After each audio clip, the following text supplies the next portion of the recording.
केले, भाव जगतामध्ये शंकर गेले. घटिकावर थांबले, डोळे उघडून पाहिलं आणि पत्नीकडे पाहिलं. देवी, तू प्रणाम केला नाही का? सती म्हणली, नाही, मी नाही प्रणाम केला. अरे कर ना प्रणाम. ती म्हणली, नाही, तुम्ही कोठेही प्रणाम करता आणि त्याला तुम्ही सच्चिदानंद म्हणला. जय सच्चिदानंद. न त्याच्यामध्ये सत्य आहे, न त्याच्यामध्ये चित म्हणजे ज्ञान आहे, न त्याच्यामध्ये आनंद आहे. त्याची पत्नी हरवलेली आहे, दोघं भाऊ आहेत आणि रडतो आहे पत्नीच्या वियोगामध्ये. असला कसला सच्चिदानंद परमात्मा राम? हे तर सामान्य राजकुमार आहे आणि त्याला तुम्ही प्रणाम केला. तुम्ही करू शकता, पण मी नाही प्रणाम करणार. अरे देवी, ज्याची कथा आपण दोघांनी कुंभदृष्टीच्या मुखातून ऐकली ना, आणि त्यांच्या दक्षिणेच्या रूपामध्ये जे भक्तीचं वरदान मी त्यांना दिलं ना, तोच माझा इष्टदेव परमात्मा राम आहे. योगी जपी तपी संन्यासी आगम निगम पुराण ज्याची कीर्ती गातात, जो स्वतंत्र आहे, जो मायेला वश करतो आणि संपूर्ण जगताची निर्मिती करतो, भक्तासाठी अवतार धारण करतो आहे, तोच माझा इष्टदेव राम आहे, परमात्मा आहे. सते, तू प्रणाम कर. पुन्हा पुन्हा आग्रह केला, पण सतेने ऐकलंच नाही. जवळची माणसं ऐकतच नाहीत. किती बी सांगा त्यांना, किती, अरे तो देव आहे साक्षात, तो आहे. तुला मी सांगत आहे, सांगणारा कोण आहे? तुम त्रिभुवन गुरु शंकर भगवान. आणि ऐकणारी कोण आहे? जगदंबा सती. काल कोणता आहे? त्रेतायुग. आणि ज्याला दाखवतात तो कोण आहे? राम. साक्षात परमात्मा दिसतो आहे.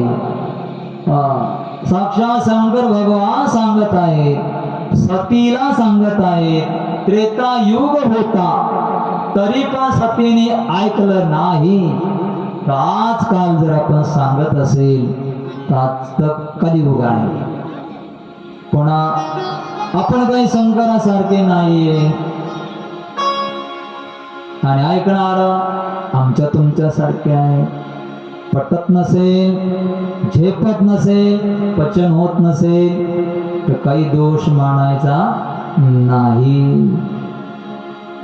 शंकर म्हणले, अगं नाही, पुन्हा पुन्हा पुन्हा पुन्हा सांगितलं.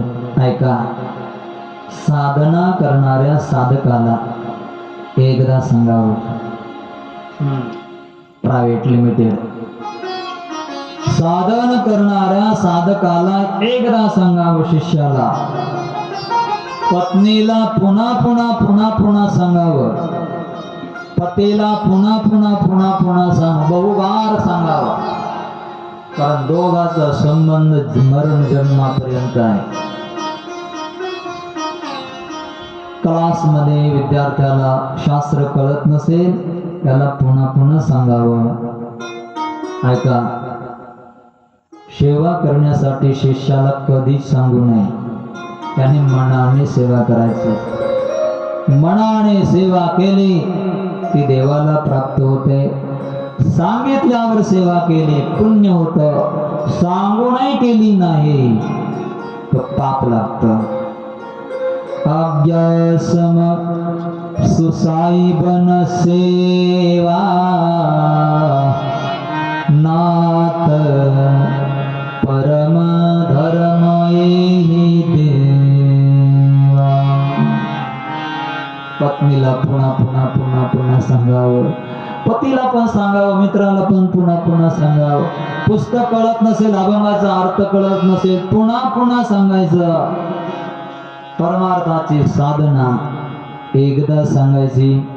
प्रायव्हेट बरं का, व्यासपीठावरून अनंत वेळेला सांगा, काही फरक पडत नाही, सांगत राहायचं. मेघवृष्टीने करावा उपदेश परी. मेघाच्या दृष्टी, मेघ जसा कोणत्याही ठिकाणी पाऊस तो पडत राहतो ना, तसं व्यासपीठावरचं सगळ्यांसाठी पुन्हा पुन्हा पुन्हा पुन्हा सांगावं. देवी ऐक, तू राम आहे. नाही, मी नाही ऐकणार. मी बुद्धिवंताची मुलगी आहे, माझ्यापाशी काही कमी नाही. मी बुद्धिवंताची मुलगी आहे असं ते कोण म्हणतंय? सती म्हणते. कोणाला? हा, आपल्या पतीला म्हणते मी बुद्धिवंताची मुलगी आहे. याचा अर्थ तुम्ही असंच की मी बुद्धिवंताची मुलगी आहे, मी नाही प्रणाम करणार, तुम्ही करा. आग्रह धरला. दोघं एका बाजून ओढाओढी चालले. शंकर म्हणता अगं तू मान, देव आहे, परमात्मा आहे. पुन्हा पुन्हा ती म्हणते नाही. आणि काय सांगितलं शंकराने? एक सांगितलं, तू प्रणाम कर, ही वेळ तू चुकू देऊ नको. तसं पत्नी अनेक बार आपल्या पतीला सांगत असेल, एकदा तुम्ही कथेला चला, ऐका माझं, एकदा तुम्ही येऊन तर बसा, मला पौष्टी करण्याच्या निमित्ताने होईना पण चला, एक दिवस का होईना. आग्रह जर करत असेल तर काय हरकत आहे?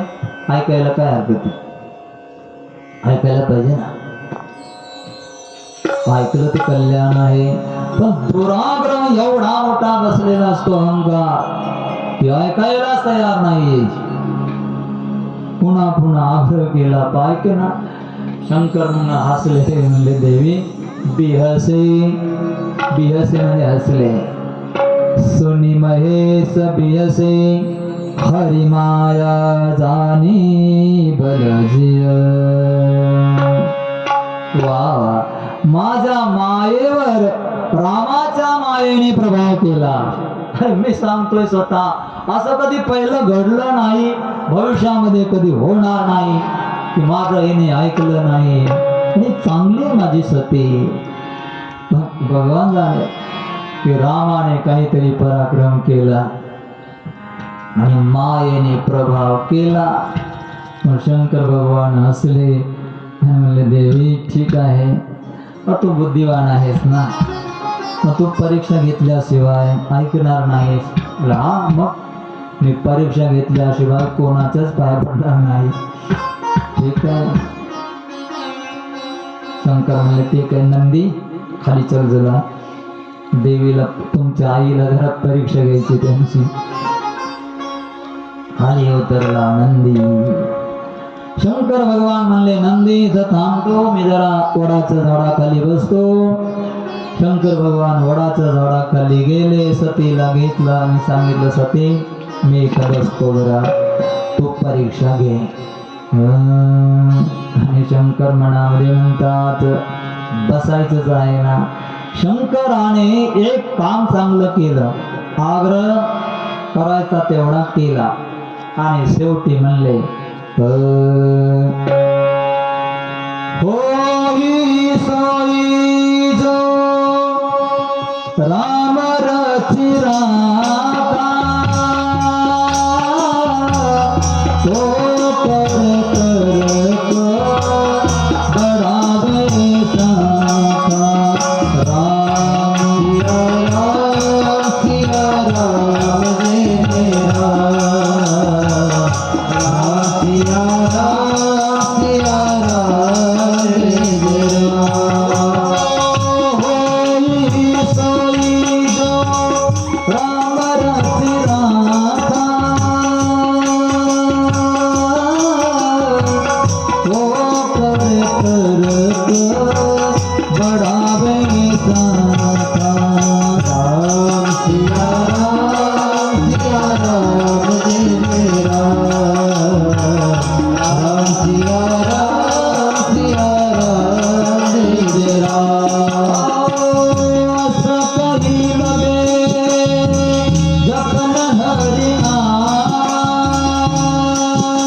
की कशाला मी तर्क वाढवायचा आहे, भगवंताची जशी इच्छा असेल तसं होईल असं म्हणले शंकर.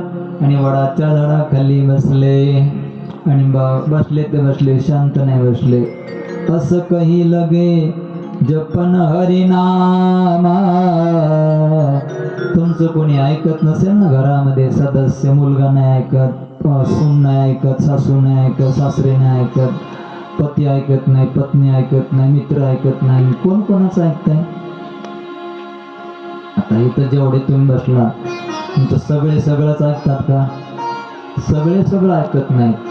एकाचं सगळे ऐकत नाही, सगळ्याचं एक ऐकत नाही, एकाचं सगळं ऐकत नाही आणि एकाचं एक ऐकत नाही. कोणी कोणाला ऐकायला तयार नाही. असं जर ऐकत नसते तर विनाकारण आपण शोक करायचा नाही, म्हणायचं बास कुठे कुतर्क करायचा, आपण जरा राम राम करत बसूया. आणि असंच आहे, जेव्हा कोणीच ऐकत नाही ना तेव्हा समजायचं आता राम राम करायला पाहिजे. आता आपलं कोणीच ऐकत नाही, आता राम राम करण्याची वेळ आली. समजा गुप्त संदेश असतात काही काही. राम राम राम बसले शंकर भगवान. सती चालली होती. शंकर म्हणले, सती इकडे ये जरा, तू कोणता पेपर करणार आहेस, प्रश्न काय करणार आहेस? सती म्हणली, बसा तुम्ही बसा, मी बघते काय करायचं ते. अगं पण ज्याची परीक्षा घ्यायला चाललीस ना तो सामान्य नाही, तो परमात्मा आहे. पुन्हा तुला सांगतो जरा सावधान. प्रश्न करताना गेली सती, मनामध्ये बहुवार विचार केला आणि सतीने सीतेचं रूप धारण केलं. एका प्रश्नामध्ये 2 उत्तर मिळणार. मी सीता होऊन त्यांच्या समोर गेले. सामान्य जर पुरुष असेल तर म्हणेल कुठं गेले होते तो, किती वेळ झाला मी तुझ्यासाठी रडत होतो. सामान्य पुरुष असेल तर असं म्हणेल. आणि परमात्मा जर असेल तर मला ओळखेल की ती सीता नाही सती आहे. दोन्ही उत्तर मिळतील. सीतेचं रूप हुबेहूब धारण केलं. आरशामध्ये पाहिलं, नखशिखांत सीता झाली सती. वा वा हरी माया बल जानिजिय. राम पुढे चाललेले आहे, लक्ष्मणजी मागे आहे. रामजी रडताय, शोक करताय, तिकडे तिकडे पाहतात, आकाशाकडे, झाडाकडे, रडत रडत चालले. लक्ष्मण मागे रडतोय. पाऊल वाट होती पगदंडी. समोरूनच येता येता येता समोर आली आली लगेच इकडे असे आडवे गेली. रामाने पाहिलं पण राम काही बोलले नाही. पुन्हा वापस आडवी पगदंडीपासून सीता गेली. लक्ष्मणाने पाहिलं. लक्ष्मणाने पाहिल्याबरोबर जरा आश्चर्य वाटलं, रे सीता इथे आताच कशी काय आली? रावणाला मारल्यावर येणार आहे, मध्येच कस काय सीता आली? ज्यावरती राम बोलत नाहीये त्यावरती आपण सुद्धा बोलायचं नाही. सावधान झाले लक्ष्मण, काहीतरी गडबड आहे, कुछ ना कुछ दाल में काला हो सकता है. पुन्हा तिसऱ्या वेळेला गेले. राम काही बोलले नाही. डायरेक्टली तिच्या लक्षात आलं, पाहूनही राम काही बोलत नाही ना, आता डायरेक्ट वाटामध्ये उभं राहायचं. पाऊल वाटामध्येच सीता उभा राहिली. रामाने पाहिलं, आता काय करायचं? रामाने लांबूनच हात जोडले.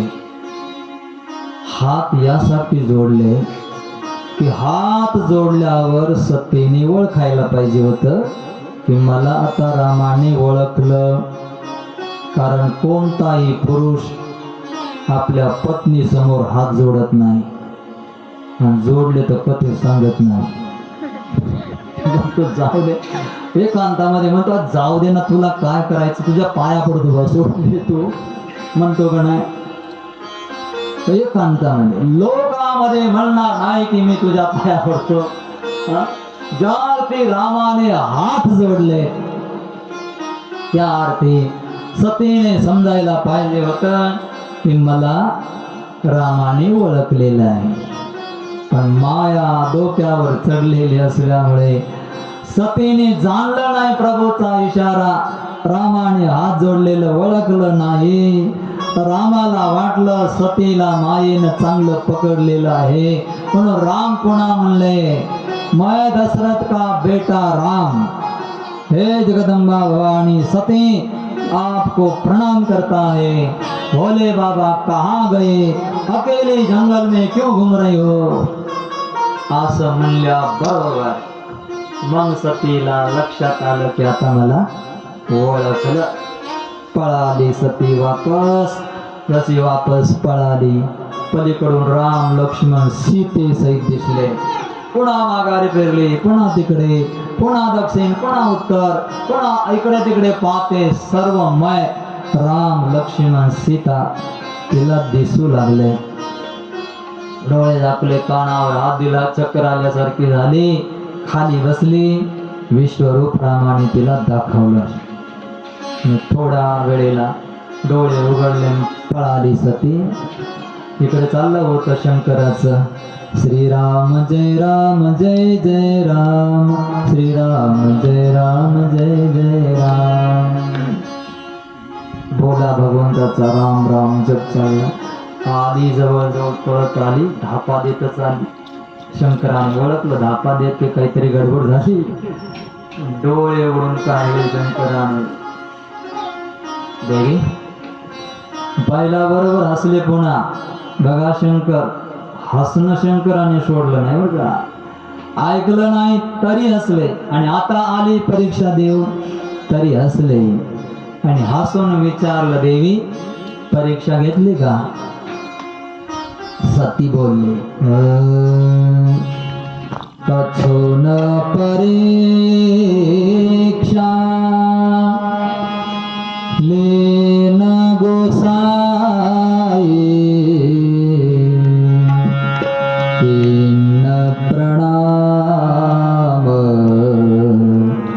तुम्हारे नाई.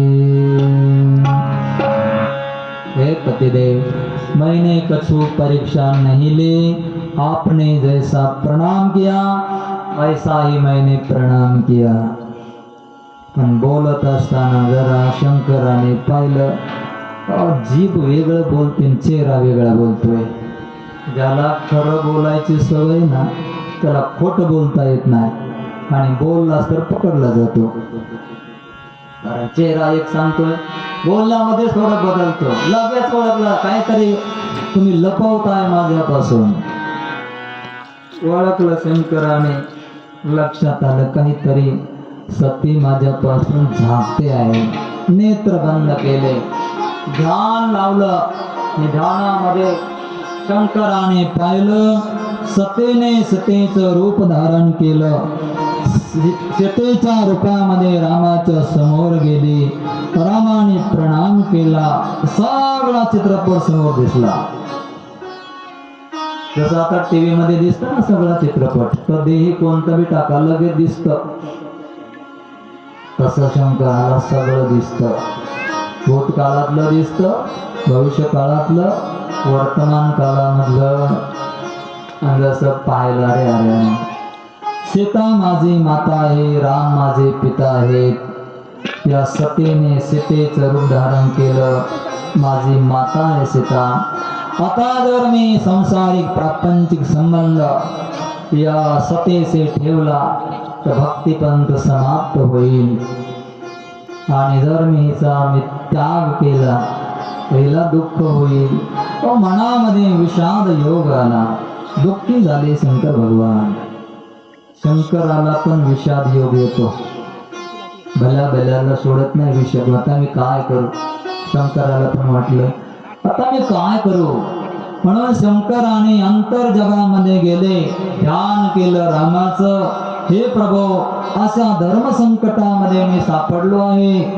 सतीने सीतेचं रूप धारण केलं. सीता माझी माता, तुम्ही माझे पिता.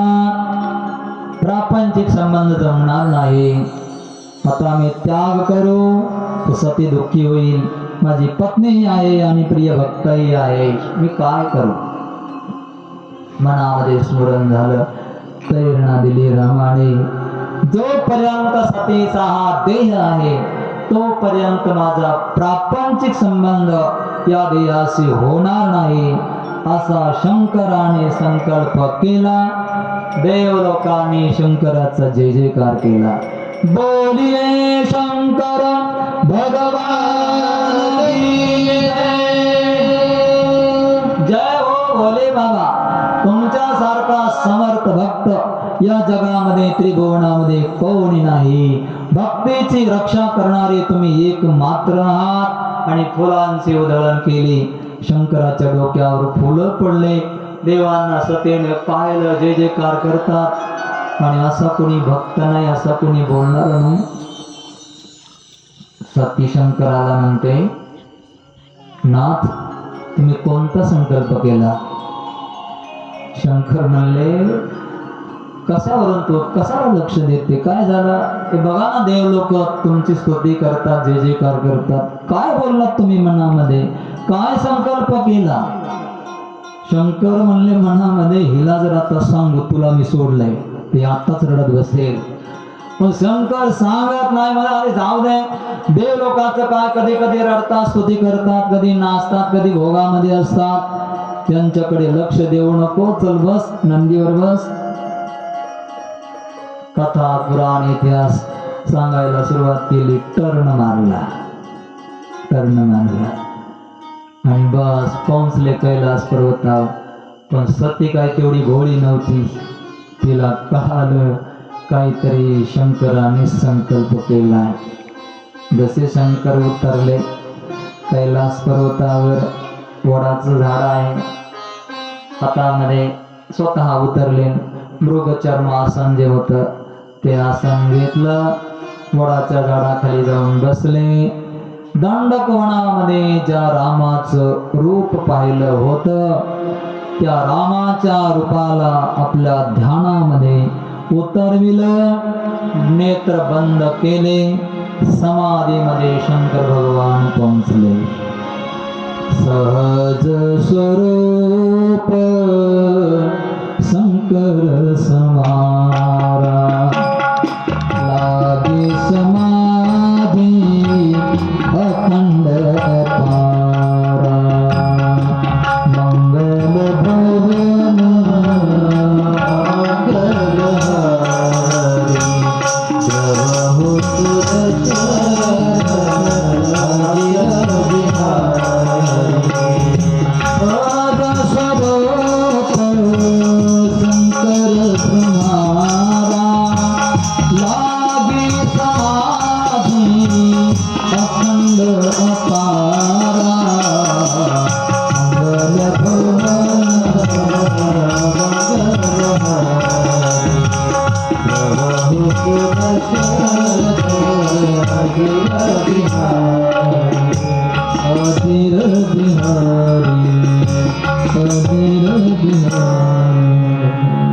समाधीमध्ये पोहोचले.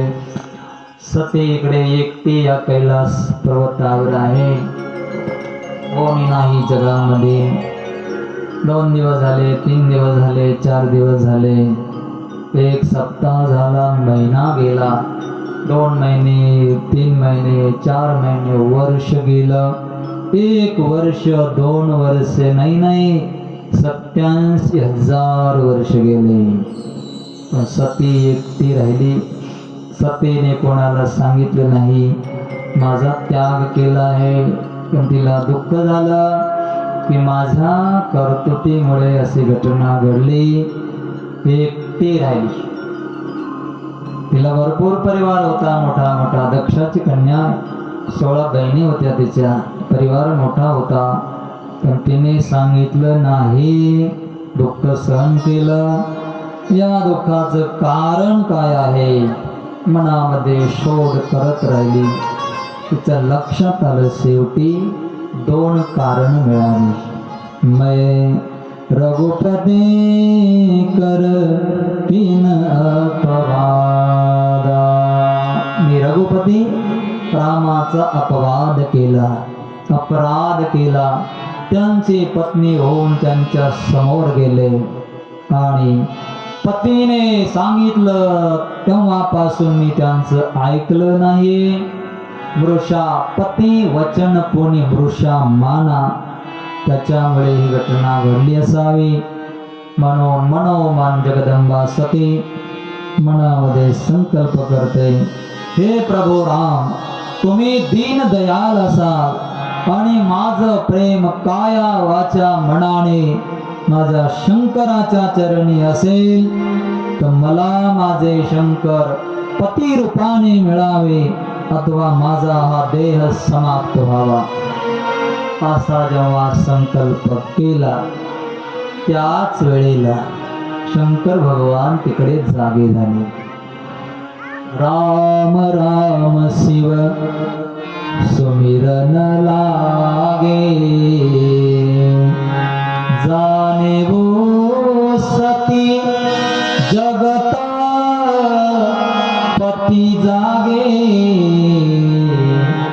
राम राम शिव सुमिरन लागे. राम राम राम राम शंकर असे बोलू लागले आणि सतीने तो आवाज ऐकला. बोले शंकर जागे झाल्यावर राम राम म्हणतात. आपण जाग झाल्यावर काय म्हणतो?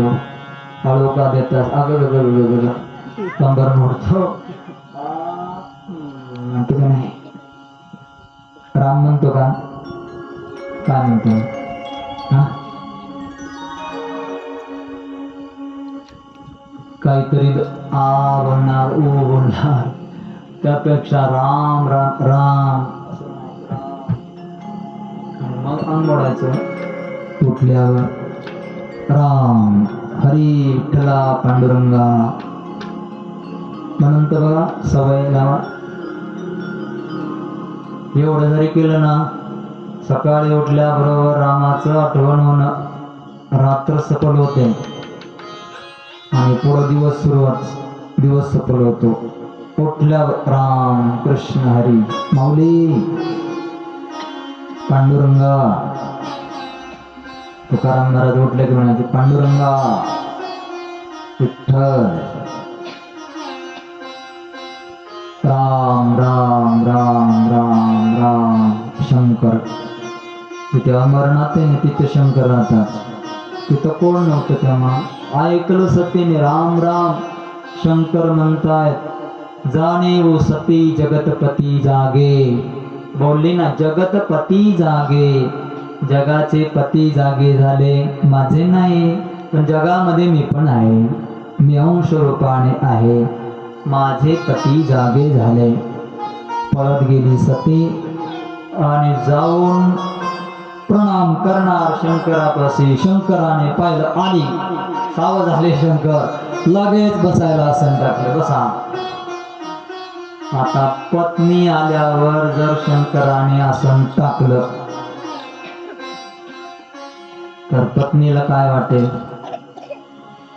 कलियुगातली पत्नी म्हणेल असंच करत जा.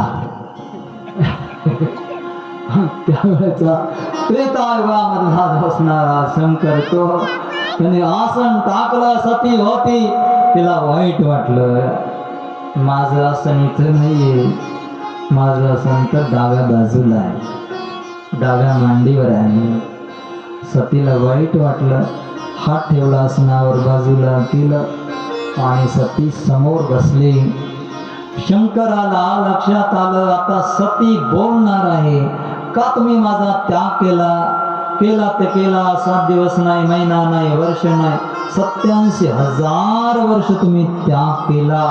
रडत बसेल, शोक करेल, तिकडचं बोलेल, चुकलं माझं, क्षमा करा, असं करा, तसं करा, बोलेल. ती बोलायच्या पहिलं शंकराने हरिकथा सुरू केली. लगे करा हरिकथा रसा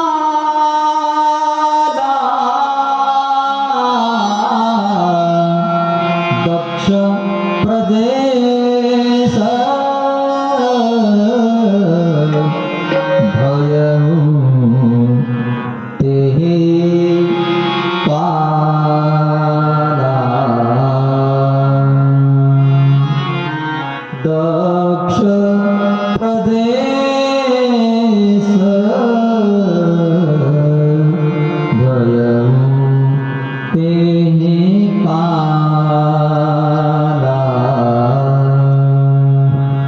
रामकथा शंकराने सुरुवात केली. या वेळेला दक्ष प्रजापती महाराज ब्रह्मदेवाने त्यांना प्रजापतीचं पद बहाल केलं. दक्ष महाराज प्रजापती झाले. प्रजापती झालेल्या दक्षाने आपल्या भवनामध्ये राजधानीमध्ये यज्ञ करण्याचं आयोजन केलं. आणि तो यज्ञ कशासाठी? शंकराचा अपमान करायचा आहे म्हणून दक्षाने यज्ञाचं आयोजन केलं.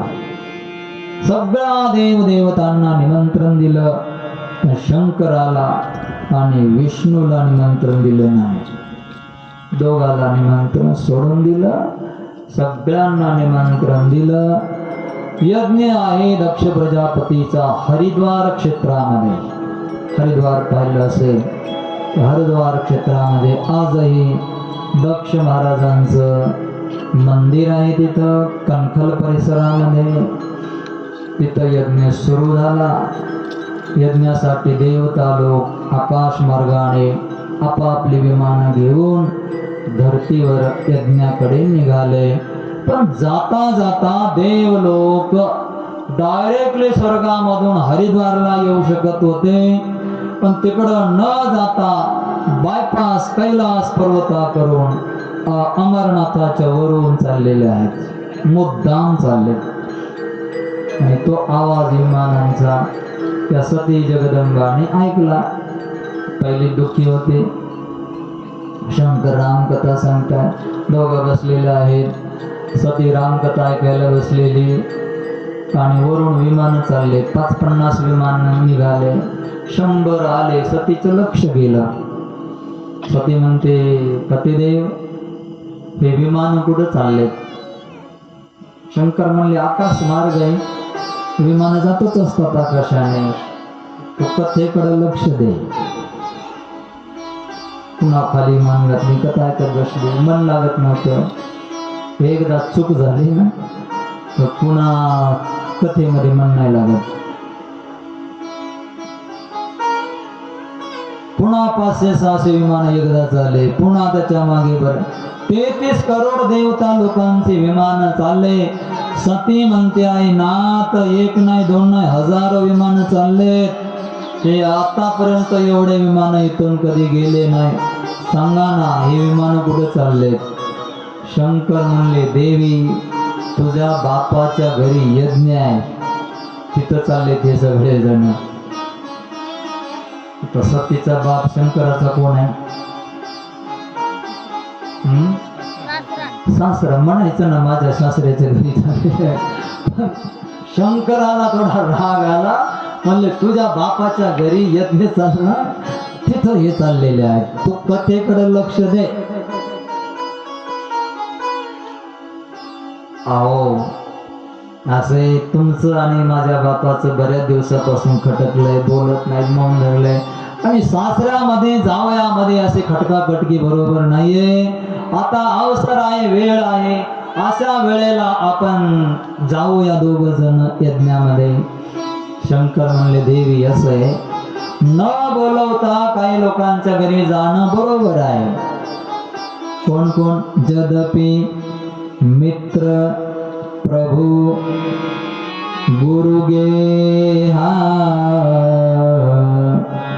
जदपि मित्र प्रभु पितु मातु गुरु गेहा, जाई अभिनु बोले न संदेहा. न बोलवता गुरुच्या घरी काही उत्सव जर असेल तर जावं गुरुच्या घरी. माता पित्याच्या घरी न बोलवता जावं. प्रभू समर्थ परमात्मा त्यांच्या घरी जावं. आणि मित्राच्या घरी न बोलवता जावं. पण तिथं गेल्यावर त्यांना आनंद वाटत असेल तर. आणि जर आनंद वाटत नसेल तर माता पिता गुरु प्रभू मित्र जरी असला तर त्याच्या घरी बिना बोलवता जाऊ नये. आणि खास तर उत्सव असला तर लग्नाचा वगैरे मग तर कधी जायचंच नाही. लग्नामध्ये तर बिना बोलवता कधीच जायचं नाही. आता गडबड होते, नाव सगळ्याच घेतलं जाते ना आपलंच नाव येत नाही. मग दुःख होतं, काय अमुक जावाई, तो जावाई, हा जावाई. आणि जो गरीब होता त्याचं नावच आहे ना. बोलवलं नव्हतं, गेली पतीला घेऊन, कधी जायचं नाही. बाप जरी असला तरी निमंत्रण नाही ना, नाही जायचं. निमंत्रण आलं तर मग जायचं, नाही तर अपमान आला सामोरे जावं लागेल. आणि सगळ्यात भारी दुःख कोणतं असेल तर आपल्या जाती जमातीमध्ये अपमान होणं सगळ्यात भारी दुःख आहे.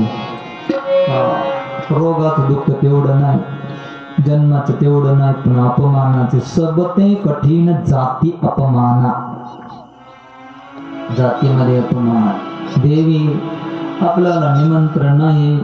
तुझ्या बापाचं आणि माझं एकदा खटकलेलं होतं. बोले केव्हा? एकदा प्रजापती पद तुझ्या बापाला ब्रह्मदेवाने दिलं. स्नेह भोजन निमंत्रण सगळ्याला दिलं. मी तिथे सभेमध्ये होतो, सगळेजण आले होते. आता प्रजापती मोठी माणसं कशी असतात माहिती आहे ना. मोठी माणसं सगळे लोक आल्यावर येतात. आल्यावर आपण पाहावं, त्यांच्या आले महाराज आले, महाराज आले, सगळ्यांनी उठून उभा राहावं.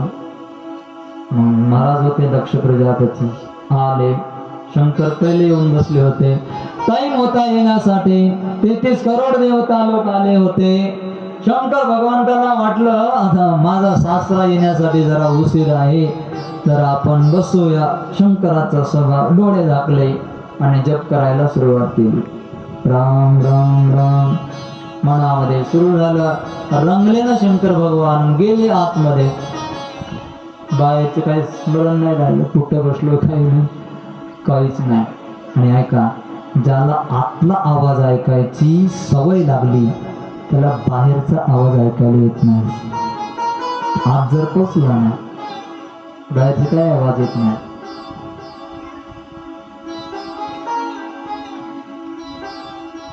तुम्हाला अनुभव आले असेल कधी कधी.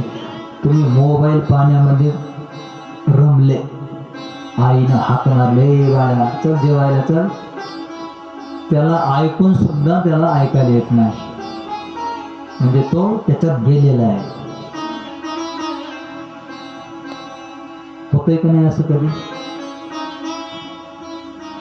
असंच आहे हरिनामाचं पण. आतमध्ये गेले नाही कान तये ठाई.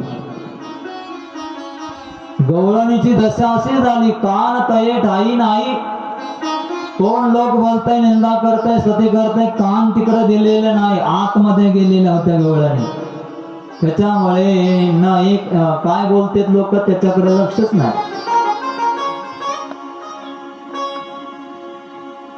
अशा अवस्थेमध्ये गेल्या. मग गोविंदू घ्या, कुणी दामोदरू घ्या, घे दही विकायला आले, बोलत दही दही घ्या म्हणली नाही, गोविंद घ्या, गोविंद घ्या बोलत राहिली. बाकीच्या हसू लागल्या. तुका म्हणे हसे जन नये कान तये ठाई. शंकर आतमध्ये गेले. शंकर म्हणतात, देवी मी जरा ध्यानामध्ये होतो आणि दक्ष महाराज आले. सगळे लोक उठून उभा राहिले, जय जयकार केला. पण मला ध्यान नसल्यामुळे, मी ध्यानावर नसल्यामुळे मी उठलो नाही, जय जयकार केला नाही. सगळे उठलेले होते, जय जयकार केला होता. सगळ्याकडे पाहिलं, पण माझ्याकडे त्या दक्षाचं लक्ष गेलं. मी उठलो नसल्यामुळे दक्षाला राग आला. आता एवढे लोक उठले होते, त्याचं समाधान म्हणायचं की एक उठला नाही मग काय झालं. एक वाईट बोलत असेल तर बोलू द्या ना त्याला. हजारो लोक आपलं ऐकतात की नाही, हजारो लोक आपलं चांगलं म्हणतात की नाही, म्हणतात ना. एकाने म्हणू दे ना, अपवाद एखादा असू शकतो, दुर्लक्ष करायचं. आणि सगळेच राईट म्हणतील असं कशावरून आहे. सगळे राईट करत नसतात. सीतेला पण सगळ्यांनी राईट नाही केलं, रामाला पण नाही केलं, कुणी ना कुणी निघालाच. म्हणून सगळ्यांचं अपेक्षा नाही, दक्षाने अपेक्षा केली आणि लक्ष गेलं दक्षाचं शंकराकडे. तेव्हा दक्ष यद्वा तद्वा बोलला आणि म्हणला, यासाठीच मी माझी कन्या याला देत नव्हतो, म्हणत होतो मी माझ्या कन्येला, अरे त्याला स्मशानामध्ये राहायची सवय आहे, त्याचे मित्र भूत पिशाच साकेनी डाकिनी आहे, सभेमधले व्यवहार काय तो जाणणार आहे, बावरा आहे, पागल आहे. यद्वा तद्वा दक्ष बोलत राहिला जावयाला. शंकराने ऐकून घेतलं, हसले, बोलले, अच्छा ठीक आहे, स्वागत समारंभ झाला, याचा मी बदला घेणार. दक्ष म्हणला, बघा, अपमानाचा बदला अपमानानेच घेणार ही दक्षाची बुद्धी आहे, अपमानाचा बदला सन्मानाने घेणार ही शंकराची बुद्धी आहे. आपला कोणी अपमान केला ना, आपण त्याचा सन्मान मुद्दाम करायचा. त्याने केला ना, आपला नाही केला सन्मान, नाही करू, आपण त्याचा सन्मान करायचा, म्हणजे त्याच्या लक्षात येईल. पण दक्षाने तसं नाही, अपमानाचा बदला अपमान. यद्यपि शंकराने अपमान केलाच नाही. कुठं केला अपमान? बसले होते ध्यानामध्ये, तुम्ही आले, उठले नाही, हा काही अपमान झाला का? नाही ना. मग देवी यासाठी तेव्हापासून त्यांच्या मनामध्ये माझ्याविषयी वाईट भावना आहे, म्हणून आपल्याला निमंत्रण दिलं नाही. मग निमंत्रण नाही तर तिथं आपलं आसन पण नाहीये. आता शंकर काय सामान्य का? VIP समजा एखाद्या मंत्रिमंडळाचा शपथग्रहण विधी असेल है ना, VIP सगळ्या राज्याचे 22-23 राज्याचे मुख्यमंत्री येणार, सगळ्याला निमंत्रण दिलंय, त्यांची जागा सीट ठरलेलं असतं. राष्ट्रपतीपाशी कोण बसणार, पंतप्रधानापाशी कोण बसणार, हे सगळं नियोजित असतं. तिथं आसन असतं. देवी आपलं तिथं आसनच नाही. आपण जर गेलो तर आपल्याला उभं राहावं लागेल. मी सहन करेल देवी, पण तुला ते सहन होणार नाही. म्हणून माझा तर विचार आहे देवी, आपण जायचं नाही. रामकथा आहे, गपचीप बस इथंच बरे. समजून सांगितलं सतीला, पण सती म्हणते नाही. रामकथा नेहमीच तुम्ही सांगता, पण यज्ञ काय पुन्हा पुन्हा होणार आहे. चला जाऊया आपण. शंकर म्हणले, देवी तुला जायचं तर तू स्वतंत्र आहेस, मी नाही जाणार. शंकराने सांगून दिलं, मी नाही जाणार, तुला जायचं तर तू स्वतंत्र आहे. सती म्हणते आहे, पतिदेव मग असं करा ना, मला आज्ञा द्या. शंकर म्हणले, मी आज्ञा देणार नाही, तुला जायचं असेल तर तू स्वतंत्र. एवढाच मंत्र धरला, तुला जायचं असलं तर तू स्वतंत्र आहे, मी आज्ञा देणार नाही. नाही देणार तुम्ही आज्ञा? नाही जा म्हणणार मला? नाही, मी चालले. मग शंकर म्हणले, ठीक आहे, जायचं तर तू जाऊ शकतेस. निघाले बर का, आणि गेली 4-5 पावलं पुढे गेली. शंकराने लटके डोळे झाकले, फार दूर दूर गेली, पाहतात दारापर्यंत गेली. शंकर मनात म्हणतात, जाते का नव्हता? जाते. बाहेर गेली थोडीशी, मनामध्ये आलं, पतीला विचारलं नाही, परत वापस आली. 2दा-3दा झालं, नाथ द्या ना आज्ञा, मी जाते. जामना ना, आज्ञा द्या. शंकर म्हणले, देवी हे बरोबर नाही. ऐका, सती केव्हापासून चुकली? कुंभज ऋषीने सतीचे चरण धुतले तेव्हाच चुकायला सुरुवात केली. हे काय कथा सांगणार आहे? कथा काय सांगणार आहे? मग कथेमध्ये मन लागलं नाही.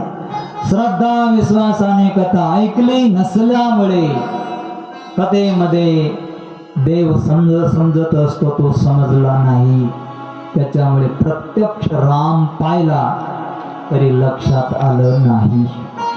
कथा श्रवणाने देव समजतो. तुम्ही डायरेक्टली विठ्ठलाच्या दर्शनाला जा, माऊलीच्या दर्शनाला जा. तुम्हाला धक्काबुक्की केल्याबरोबर राग येणार. गर्दीमध्ये जर शिरले ना माणसं आणि मागून जर काही माणसं पुढे चालले, तुम्ही म्हणा काय माणसं आहेत, आम्ही लाईनीला उभं राहिलो आणि तुम्ही आपलं पुढे चालला. राग आहे. तिथंही आपण गडबड करणार. चालले तर काय कर, चालले जाऊ द्या. तुम्हाला वेळ असला तर थांबा, नाही तर तुम्ही पण जा. दुसरा उपाय काय याला? हे सूक्ष्म चिंतन आहे आपल्या मनोदशेचं. कोणी चाललेलं आहे मंदिरामध्ये दर्शनाला, जाऊ द्या, ज्याला जायचं आहे. तुम्हाला टाइम आहे का? आणि जर टाइम असेल तर तुम्ही भगवद्गीतेचा अध्याय वाचा, ज्ञानेश्वरीचा अध्याय वाचा. नाही वाचता येत, नाही वाचायचा, रामकृष्ण हरी म्हणा. देवाने टाइम दिला समजा, 1 तास बारीला उभा राहायचं होतं, 2 तास लागले, 2 तास नामस्मरण घडलं. फायदा झाला की नुकसान कुठे झालं? कथा ऐकल्यावर देव समजतो.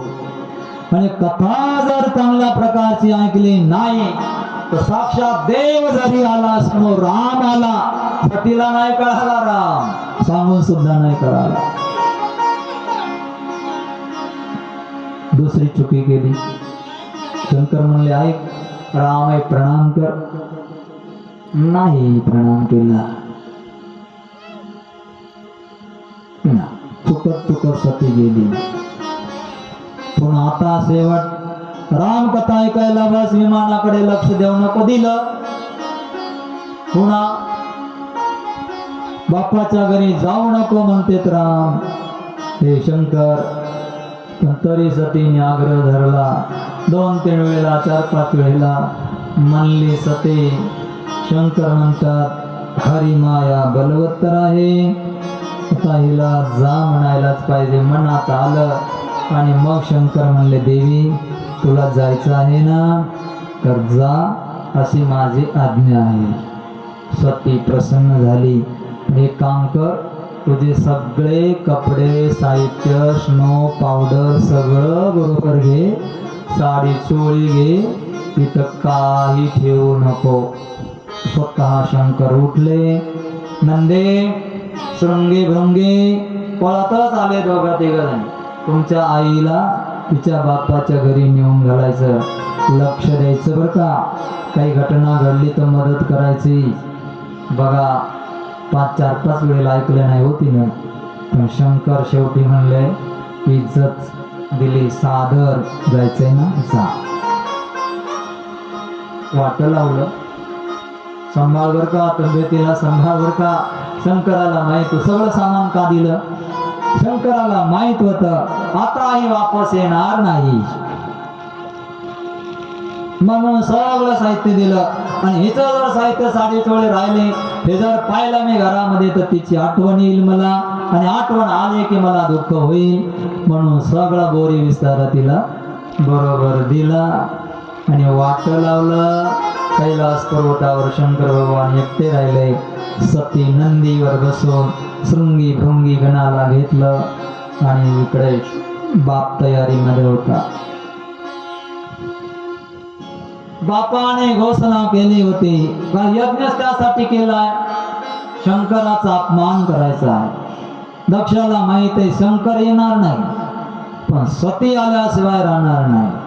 माझी कन्या आहे ती येणार. आणि ती आली की बाकीच्या कन्यांना सांगितलं होतं तिला कोणी बोलायचं नाही, सन्मान कोणी करायचा नाही, तिचा अपमान करायचा आहे. आणि जर का तिच्याशी कोणी बोललं तर त्याला फाशी दिली जाईल. बघा बाप कसा आहे. बाप अहंकारी ना. अहंकार जर असला ना तो कुठं नेऊन घाली सांगता येत नाही. बापाचं आणि लेकीचं नातं असं कधी होऊ शकत नाही की जे लेक आल्यानंतर तिचा सन्मान करू नका असा म्हणणारा बाप अख्ख्या ब्रह्मांडामध्ये शास्त्रामध्ये सापडला नाही. पण हा एकटा दक्ष मिळाला. का की अपमानाचा बदला अपमानाने घ्यायचा. म्हणून कथा सांगते आहे. सगळी तयारी केली यज्ञाची, सगळ्याला आसन दिलंय, शंकराला आसन नाही दिलेलं. वाटच पाहत होता दक्ष. सगळ्या कन्यांना सांगितलं शंकर नाही येणार, पण सती आल्याशिवाय राहणार नाही. आणि आली सती. पिता भवाना गाई भवानी दक्ष त्रास काहून संगमानी.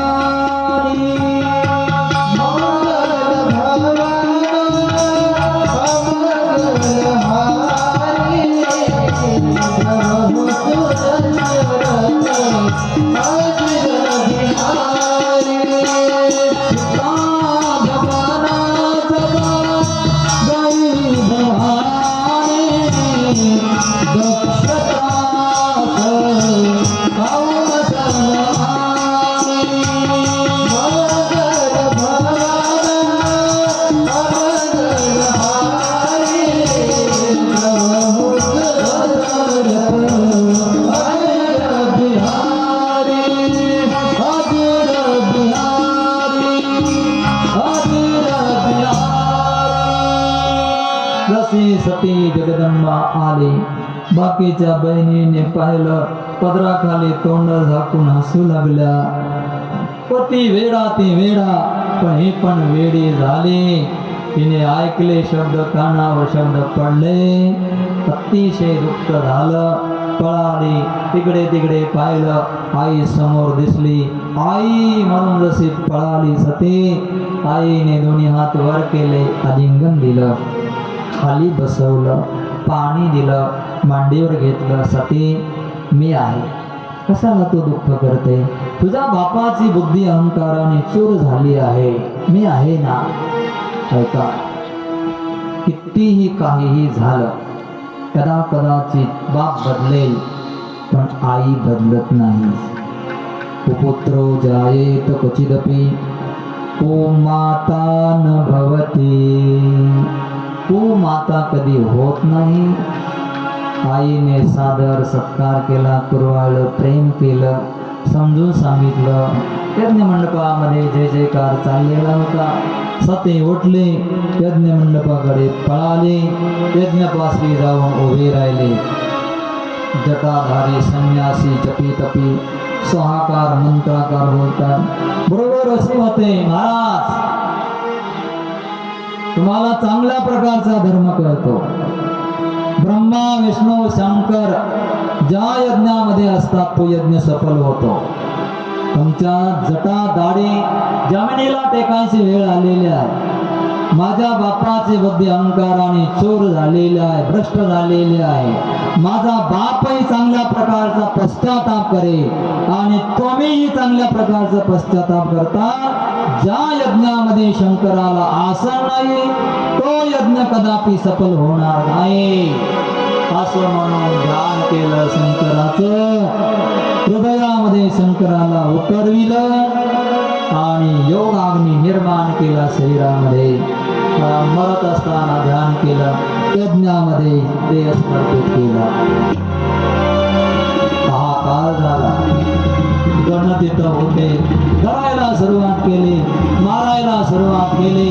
नारदाला समजलं, नारद गेले शंकरापाशी, भोले बाबा तुमची पत्नी गेली, यज्ञामध्ये तिने देह समर्पित केला. शंकर म्हणले माहीतच होतं, होणारच होतं. अहो असं नाही, तुमचा अपमान झाला म्हणून तिने देह समर्पित केला. असं आहे का? उठले, जटा आपटल्या, 14,000 सैन्य निर्माण केलं. जा दक्षाला समाप्त करा. आलं सगळं सैन्य दक्ष प्रजापतीचा तिथे पकडू लागले. ऋषीमुनीला धरलं, जटा उपटल्या, दाढी उपटली, कोणाचे दात तोडले. एका वीरभद्राने दक्षाला धरलं, जटेला एक खडग धरलं, मस्तक कापलं, यज्ञामध्ये स्वाहा. ज्याच्या यज्ञाचा हेतू दुसऱ्याचा अपमान असतो त्याच्या यज्ञाची गती स्वतःची अशी होते. दक्ष समाप्त झाला. देवता लोक आले, काय करायचं आता? राजाच नाही, प्रजा राहायची कशी? नारदजी आले, भले शंकराचं स्मरण करा. गेले शंकरापाशी, शंकराची स्तुती केली. भोले बाबा, काय झालं? आमचा मालक दक्ष प्रजापती समाप्त झाला, तुमच्या सैन्याने मारलं. बरं झालं, त्याला ती शिक्षा पाहिजे. अहो पण आता राजा नाही आम्हाला. स्तुती केल्याबरोबर शंकर पुन्हा दयाद्र झाले, दया आली. भले चला, कुठे तो? शेवटी सासरा आहे ना. आले शंकर भगवान, पाहिलं सगळे जिकडे तिकडे प्रेत पडलेले, मारले सगळ्यांना शंकराच्या सेनेने. दक्ष प्रजापतीचं मस्तक पडलंय यज्ञकुंडामध्ये, धड बाजूला. शंकर म्हणले, ब्रह्माजी, याने मस्तकाने आपल्या कंठाने जास्त मी म्हणलं. मी मी करतो. जो मी म्हणत असतो ना, त्याची दशा अशीच होत असते. शंकराने सगळ्यांना सांगितलं. बकरी ने मैं कहा, तब कट गयो शीस. मैना ने मैं नहीं कहा, तो मोल भयो 10-20. बकरी म्या म्या करत राहते, तिचं मस्तक कापलं जातं. तसं संसारामध्ये, या जीवनामध्ये म्या म्या म्या म्या केलं असं जर म्हणत असेल तर कट गयो शीस, सन्मान राहत नाही. मैना कधीतरी बोलते, मैना 24 तास बोलत नाही. कधीतरी मौसम आला तर ती कुहू कुहू कुहू करते. तिचा आवाज ऐकायला किती गोड वाटतो. झाडी झुडपं जिथे असतात आणि तिचे काही संदेश असतात. पाऊस येणार असेल तर ती बोलते, कुहू कुहू करते. मैनाचा आवाज ऐकला कधी? मैना ने मैं नहीं कहा, मोल भयो 10-20. ब्रह्माजी, त्यांचं मस्तक आता जळून राख झालं. बकरीचं मस्तकाना ब्रह्माजी गेले, बकरीचं मस्तक आणलं, दक्षाच्या धडाला जोडलं गेलं. शंकराने संजीवनी विद्येचा प्रयोग केला. दक्ष महाराज उठले आणि मग दक्षाने शंकराला हात जोडले, स्तुती केली. भय बिनु होई नाही परते, भय दाखवल्या विना कधी कधी प्रेम निर्माण होत नाही. आणि कधी प्रसंगाला आपलं बल पण दाखवायला पाहिजे, भीती वाटली पाहिजे. धरा, शंकराने दाखवलं आणि मग तेव्हापासून दक्ष शंकराचा भक्त झाला. आजही लोक ज्या वेळेला शंकराच्या मंदिरामध्ये जातात त्यावेळेला बकरी जशी आवाज करते ना, त्याप्रमाणे काही काही लोक आवाज करतात.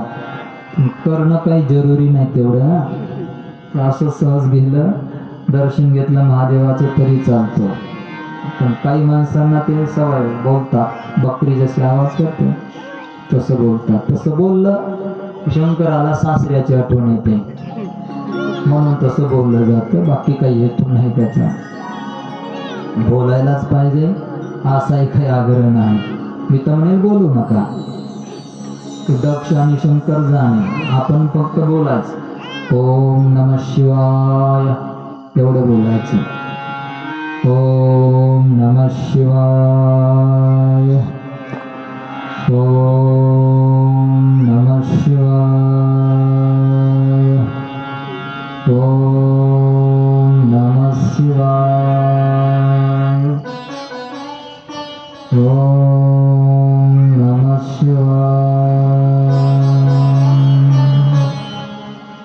थोडंसं नाम घेऊ शंकराचं. तुम्ही माझ्यासारखं बसा, जरा सरळ असं. सगळेजण बसा, खुर्चीवरले तसेच बसा, खुर्चीवरच. हे जे बोट हे असं तुम्ही असं धरत नाही, असं धरायचं. माझ्या मागे म्हणायचं. जे खाली बसले त्यांनी सगळ्यांनी डोळे बंद करायचे. ओम नमः शिवाय. ओम नमः शिवाय. ओम नमः शिवाय. ओम नमः सगळे जोडा. शिवाय. ओम नमः शिवाय. ओम नमः शिवाय. ओम नमः शिवाय. ओम नमः शिवाय. ओम नमः शिवाय. ओम नमः शिवाय. मोठ्याने बोला. आपल्या दोन्ही नेत्राच्या मध्ये जिथं कुंकू लावतात, जिथे आपण गंध लावतो, तिथे ब्रह्मशक्ती आहे, तिथे ओंकार लिहिलेला आहे, असं ध्यान करायचं. ओम नमः शिवाय. ओम नमः शिवाय. ओम नमः शिवाय. ओम नमः शिवाय. असं वा. ओम नमः शिवाय. ओम नमः शिवाय. ओम नमः शिवाय. ओम नमः शिवाय. ओम नमः शिवाय. ओम नमः शिवाय. ओम नमः शिवाय. ओम नमः शिवाय. ओम नमः शिवाय. ओम नमः शिवाय. ओम नमः शिवाय. ओम नमः शिवाय. ओम नमः शिवाय. ओम नमः शिवाय. दोन्ही हात हातावर चोळायचे असे. आपले तोंडावून फिरवायचं.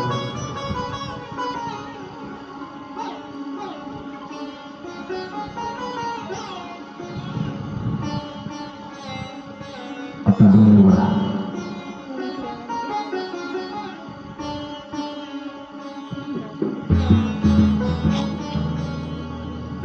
किती शांत वाटतं ना.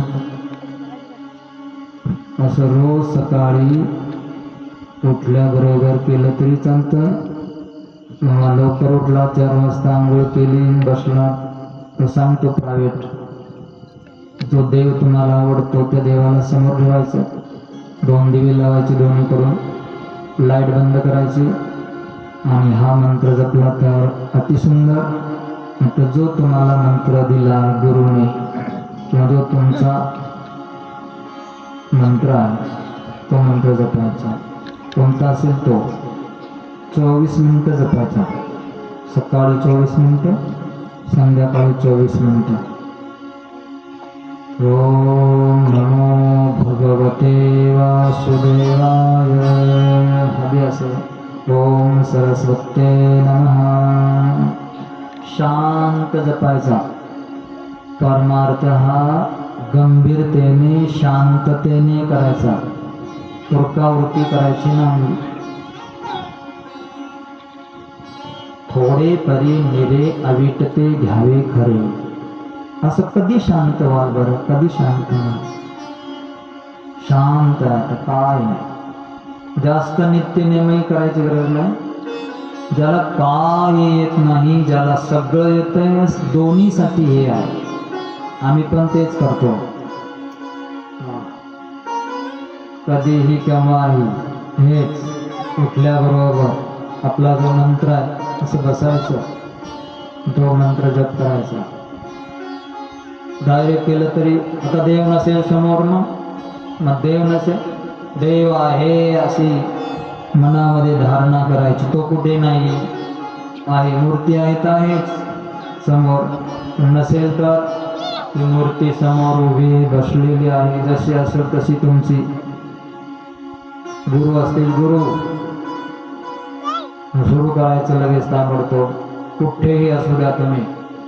आंघोळ केली नसेल तरी चालतं. हातपाय धुवायचे, शौचला जायचं, डोळे पुसायचे, स्वच्छ व्हायचं, हातपाय धुतले तरी चालतात आणि बसायचं. मग 24 मिनिटं बसला दिवस धन्य होतो. 24 मिनिटं झोपताना केलं रात्र धन्य होते. हे साधू संतांनी सांगितलंय, सोपा मार्ग सांगितलाय. शंकराची स्तुती केली. शंकर भगवान प्रसन्न झाले. दक्षाला उठवलं. दक्षाने स्तुती केली. तदनंतर शंकर भगवान कैलास पर्वतावर गेले. भारद्वाज ऋषीने याज्ञवल्क्य महाराजांना विचारलं, तदनंतर शंकराने काय केलं? तदनंतर शंकराने कैलास पर्वत सोडला, कारण त्यांचं तिथे मन लागेना. पत्नी गेली म्हणून तो भगवान ते घर त्यांनी सोडलं. खाली धरतीवर आले. जिथे रामकथा आहे तिथे ऐकायला बसायचे. तिथे सांगायला कोणी नसेल तर सांगायला बसायचे. असे करता करता करता बराच काळ शंकराचा गेला. करमत नाहीये म्हणून राम कथेमध्ये जायचे. मला उदास वाटलं असेल कधी, काही घटना जीवनामध्ये घडल्या असतात तर तुम्ही कथेचा आश्रय घ्या. कथेमध्ये या सगळ्या प्रश्नांची उत्तरं कथेमध्ये असतात. जेव्हा माझ्या जीवनामध्ये अशी घटना घडली त्यावेळेला मी कथेचाच आश्रय केला आणि कथा ऐकण्यासाठी आळंदी सोडून जालंधर पंजाबमध्ये गेलो. त्यावेळेला गेलो ज्या वेळेला मला चालता येत नव्हतं. 15 मिनिटं चालणं बसणं मला होऊ शकत नव्हतं. माऊलीच्या दर्शनाला जाणं आळंदी सिद्धाबेटामधून असंभव, जाता येत नव्हतं. अशा वेळेला कथेचा आश्रय घेण्यासाठी जालंधर पंजाब तिथे आहे ना देवीचं मंदिर, तिथं कथा ऐकायला, पूज्य मोरारी बापूची कथा ऐकायला तिथं गेलो आम्ही. आणि निश्चय करून गेलो की लिहिलेलं ना हनुमानचे, नासय रोग हरय सब पीरा, जपत निरंतर हनुमत वीरा. लिहिलंय ना. हे जर लिहिलंय, मी डायरेक्टली विचारलं तुलसीदासांना, हे जर लिहिलं आहे तर हे खरं होईल. आणि मग माग लागलो, कथेचा आश्रय घेतला. बस आश्रयाने सगळ्या प्रश्नाची उत्तरं आली.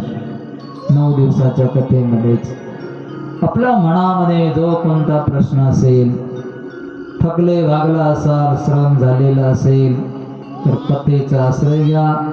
कथेमध्ये सगळ्या प्रश्नाची उत्तरं असतात. तुम्ही पण ध्यान देऊन ऐकायला लागतं. 7 दिवसही ध्यान देऊन ऐकायचं. त्याच्यामध्ये जर आपल्या प्रश्नाचे उत्तर, कोणताही प्रश्न ना तर नाही मिळाले तर तुम्ही डायरेक्टली विचारा. मग शेवट पण येणारच प्रश्न, उत्तर येणार.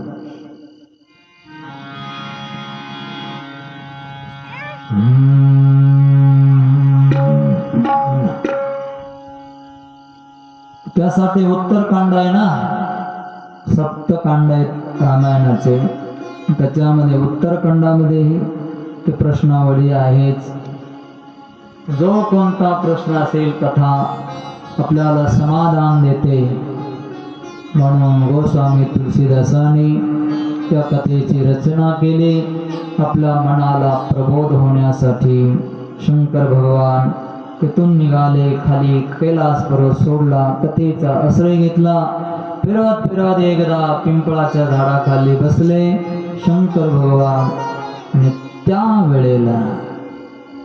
वेळेला इथं बसले, ध्यानामध्ये गेलेले. आणि इकडे मग जिथे सती देह सोडलेला आहे, मरत असताना शंकराचं ध्यान केलं. त्याच्यामुळे पुढचा जन्म सतीला पर्वताच्या घरी पार्वती रूपाने मिळाला. सतीचा अवतार संपला, पार्वतीचा अवतार सुरू झाला. पर्वतस्य अपत्यमिती पार्वती, पर्वताची कन्या असल्यामुळे तिला पार्वती हे नाव पडलं. कोणाच्या मनामध्ये प्रश्न येईल की पर्वत दगड रूप आहे, मग त्याची कन्या कशी काय? नाही, दगड रूप पर्वत आहे, पण पर्वताची देवता आहे. त्या देवताचं नाव आहे हिमालय महाराज. वनाची देवता असते, पाण्याची देवता असते, झाडांची देवता असते, तसं पर्वताची देवता आहे हिमालय भगवान. आणि त्यांची पत्नी आहे मैना. त्या मैनाच्या उदरी सतीचा अवतार झाला. पर्वताची देवता असल्यामुळे पर्वतस्य अपत्यमिती पार्वती नाव ठेवलं गेलं. पार्वती लहानाची मोठी होऊ लागली. ऐका, जाता जाता सांगतो, आपल्याला जर चांगला जन्म पाहिजे असेल, आपण जो चांगला जन्म पाहिजे त्या चांगल्या जन्मासारखं आचरण करायचं. ब्राह्मणाचा पाहिजे तर ब्राह्मणासारखं आचरण, साधूचा जन्म पाहिजे साधूसारखं आचरण, कृष्णाचा जन्म पाहिजे कृष्णासारखं आचरण, रामाचा जन्म पाहिजे रामासारखं आचरण किंवा त्याचे अनुष्ठान, त्याची उपासना आपल्याला जर पाहिजे असेल तर आळंदीत जन्म पाहिजे, माऊलीची ज्ञानेश्वरी पकडायची. माऊली दया करणार, करुणा करणार, माऊली सामान्य नाही. तुकाराम महाराजांसारखा जन्म पाहिजे असेल, तुकाराम महाराजांचा गाथा पकडा. रामासारखा जन्म पाहिजे असेल, रामायण पकडा. कृष्ण त्यांचा भक्त सुदामासारखं व्हायचं असेल तर भागवत पकडा. काहीतरी धरावं लागेल. ज्या नावेमध्ये बसाल ती नाव तुम्हाला कुठं नेणार, तिथं जिथं जायचं तिथं नेणार. तुम्ही सांगायचं तिथं जायचं आहे मला. मनामध्ये काहीतरी ठेवून साधना करायची. आपण इथंच आहोत एवढ्यावर थांबायचं नाही. आपण इथून पुढे जाणार आहोत हे मनात धरून चालायचं आहे. परमार्थ आणि साधना यासाठी करायची. हे 2 दिवस आहे ते, याचा काही भरोसा नाही, कधीही मावळू शकतात. क्या लेके आया बंदे क्या लेके जाएगा, 2 दिन की जिंदगी है, 2 दिन का मेला.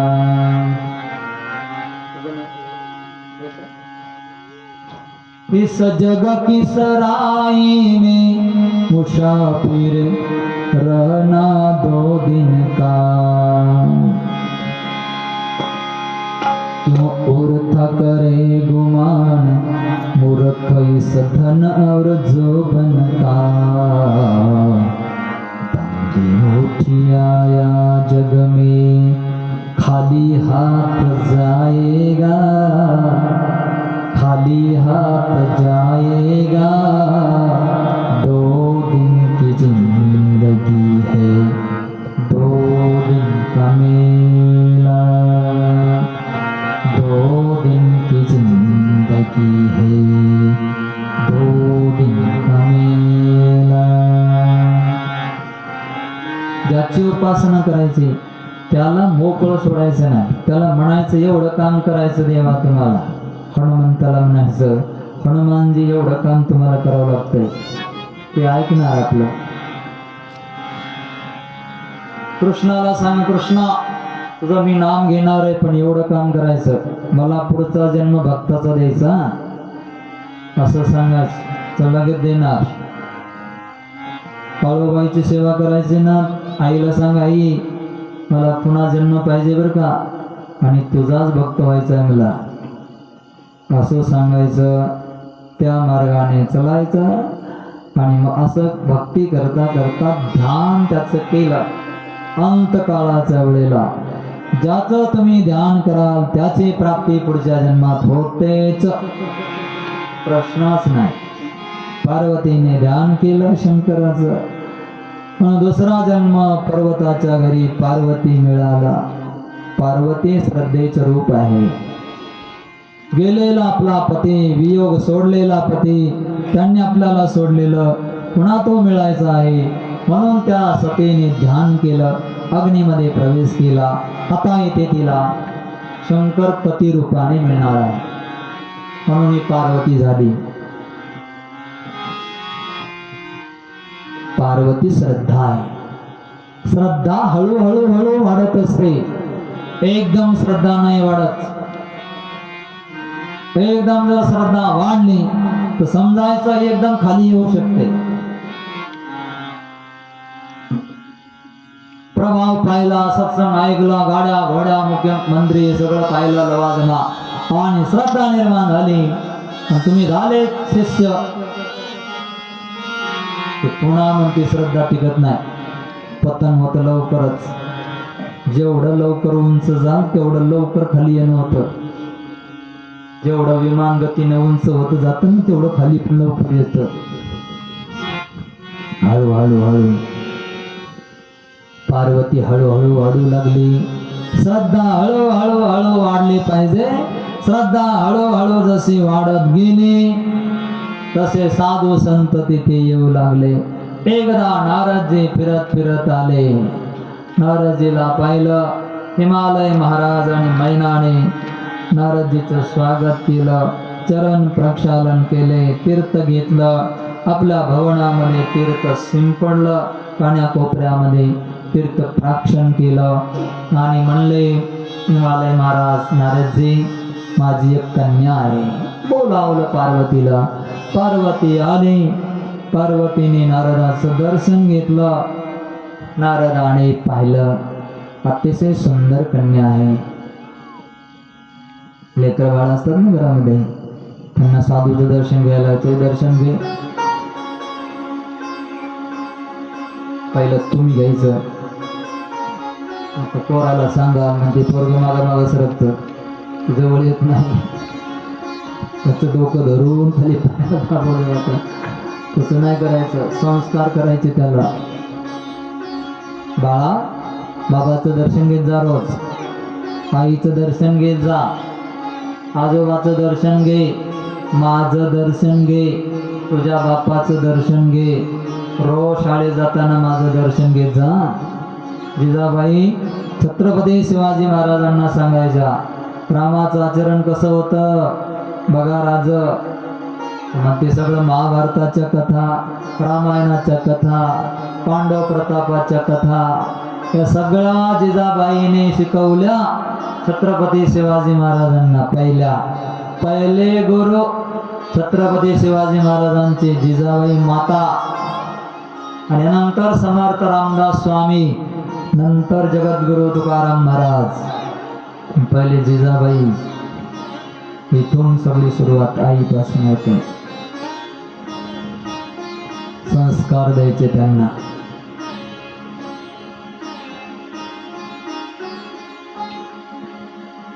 पार्वतीने दर्शन घेतलं.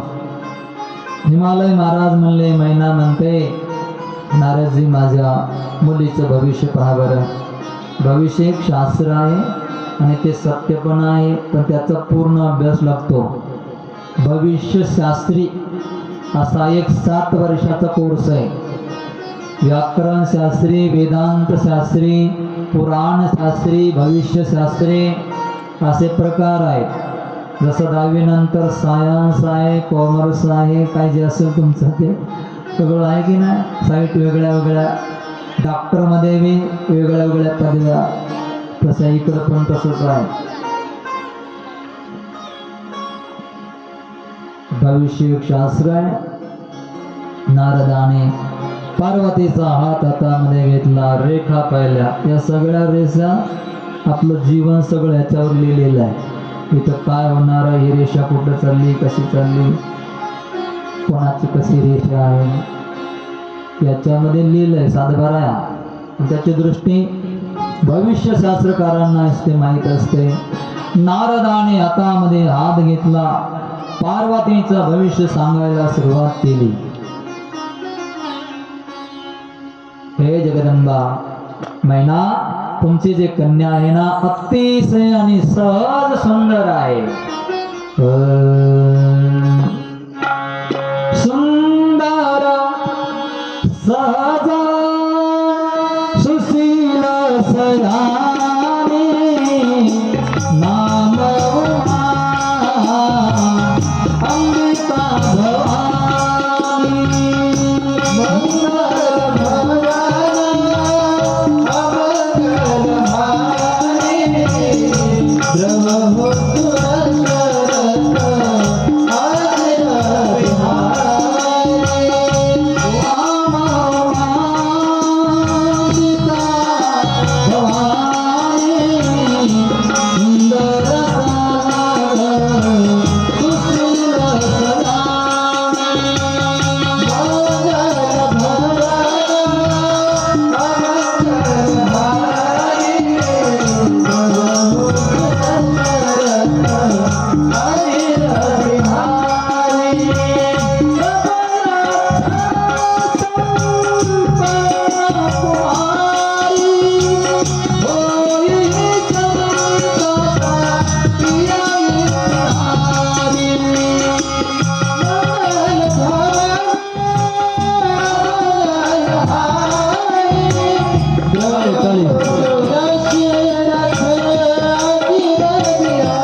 तुमची जी कन्या आहे ना, ती सहज सुंदर आहे. सुंदरता चार प्रकारची आहे. एक आहे सुंदरता शारीरिक सुंदरता, एक अलंकारिक सुंदरता, एक बौद्धिक सुंदरता, एक आत्मिक सुंदरता.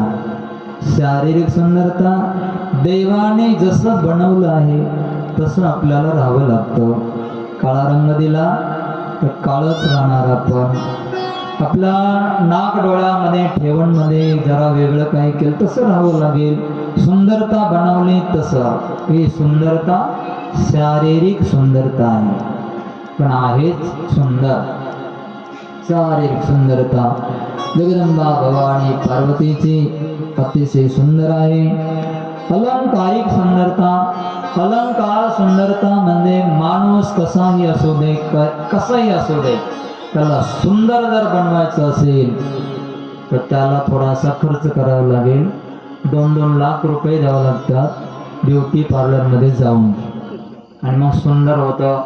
एक घटना घडली, मी ऐकलं एका मित्राच्या मुखामधून. त्याने मुलगी पाहायला गेला, सुंदर मुलगी त्याला दिसली. त्याने ठरवलं लग्न. 15-20 दिवसाने तिने फोन केला, मेकअप केलं होतं पहिलं. जेव्हा मग अचानक त्याला जायची वेळ आली, घरी गेला तर सगळं वेगळंच रूप दिसलं. म्हणला तू तर अशी नव्हती तेव्हा पाहिलं, तो आज तर सगळं बदलून गेलं तुझं. हे मला नाही तू कसा झालं का त्यांचं. म्हणजे पैसा खर्च केल्याने सुंदरता मिळते. याला अलंकारिक सुंदरता म्हणायचं. ही टिकणारी नसते. अलंकारही माणसाने अंगावर घातले पाहिजे. 16 प्रकारचे अलंकार श्रीच्या अंगावर वर्णन केलेलं आहे शास्त्रामध्ये. ही अलंकारिक सुंदरता आहे. पुन्हा बौद्धिक सुंदरता, बुद्धीची सुंदरता. बुद्धी एवढी सुंदर, कधीही बुद्धी कुमार्गाने जात नाही, तिला म्हणायची सुंदरता. बुद्धीची मार्ग सोडून चालणार नाही, ती आहे बौद्धिक सुंदरता. एवढी बुद्धीची सुंदरता कधी कधी पाहायला मिळते. एकदा सांगितलं की लगेच लक्षात बसतं. एकदा सांगितलं ना पोराला, मुलाला मुलीला, की एक पाटी, जसं स्वामी विवेकानंद, हो हो, ते फ्रान्समध्ये गेले, वाचन करत बसले, अर्ध पुस्तक असं वाचन करत बसलेले होते. तिथला अध्यक्ष आला त्या शाळेचा, प्रिन्सिपल, 15 मिनिटं उभा राहिला समोर. स्वामीला माहीतच नाही तो आला की काय केला. एवढं एकाग्रतेने वाचलं, पान पान सगळं पुस्तक वाचणं झालं, ठेवलं. मग पाहिलं, तुम्ही कधी आले? 5 फुटावर उभा होता 2 तास.